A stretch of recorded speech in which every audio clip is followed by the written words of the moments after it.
Gawin natin to gamit lang ang HTML at CSS. Tara! We're gonna do cool thing about CSS. Palitan natin ang title natin into Kinetic Loader. By the way, yung boilerplate natin nasa description, paki-download na lang.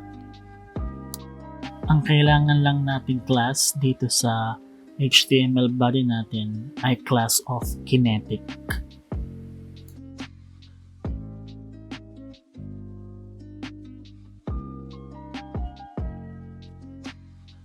Dito naman sa style sheet, hindi natin kailangan ng font.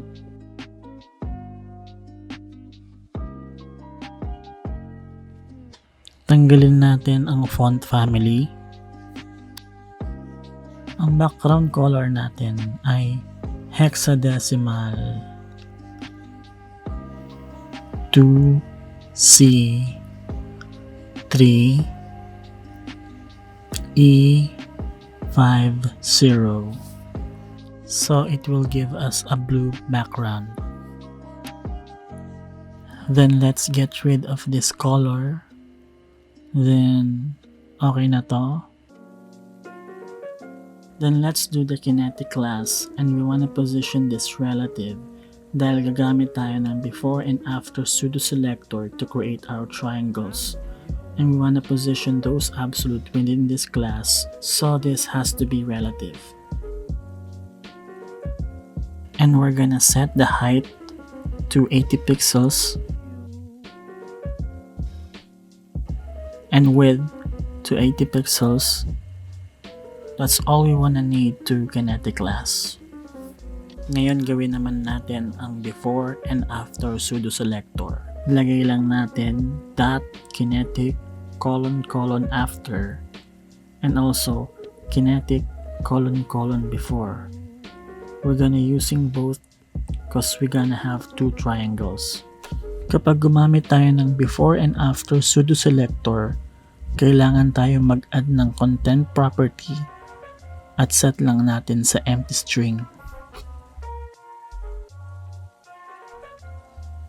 And we want to position this absolute inside of this relative container, and from this position we'll do top 0 and left 0.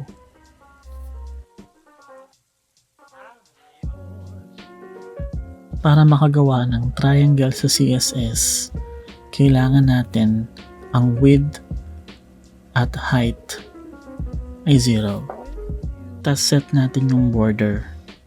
The bigger the border, the bigger the triangle. So, set natin sa 50 pixels. Solid, transparent. Sa ngayon, wala pa tayong nakikita. Gawin natin, lagay tayo ng border bottom color. Set natin sa white. Then, as soon as na ginawa natin yun, now we can see a triangle. Because essentially we have a border bottom color of white, but the left, right, and top are transparent. Ngayon, kung gusto ko iset facing down instead of bottom, I can set it to top. Ngayon, meron dalawang triangle dito. Mukha lang isa dahil pareho sila ng positioning. Kunin natin ang kinetic before. Then, we can rotate with a transform property. Tas lagay natin 90 degree.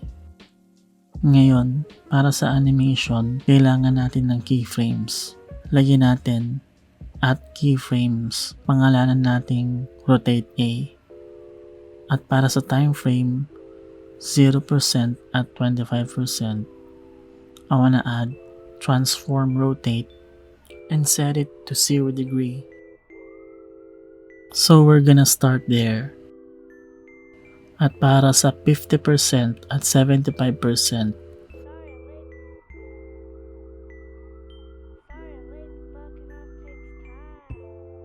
set natin ng transform rotate sa 180 degrees.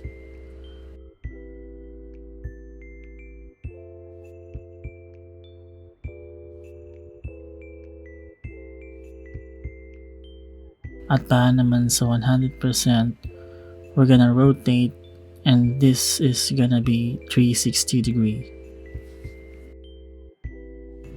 I wanna apply this to Kinetic after and before. So we apply keyframe animation with the animation property. And let's say rotate A,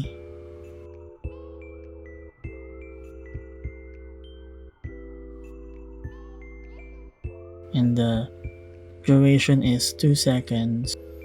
It's gonna be in a linear fashion.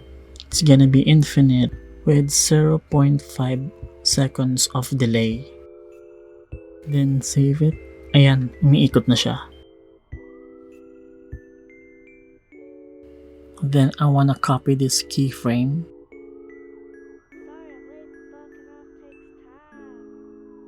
Paste it. Humans, for the most part, don't have a clue. They don't want one or need one either. They're happy. They think they have a good bead on things. Then pangalanan nating rotate P. People are dumb, panicky, dangerous animals, and you know it. Palitan natin ng value ng 0 at 25% sa 90 degree at yung 50 to 75 to 270 degree and 100% to 450 degree. Apply natin to sa before at lagyan natin ng animation at ilagay natin ang rotate B with 2 seconds linear infinite.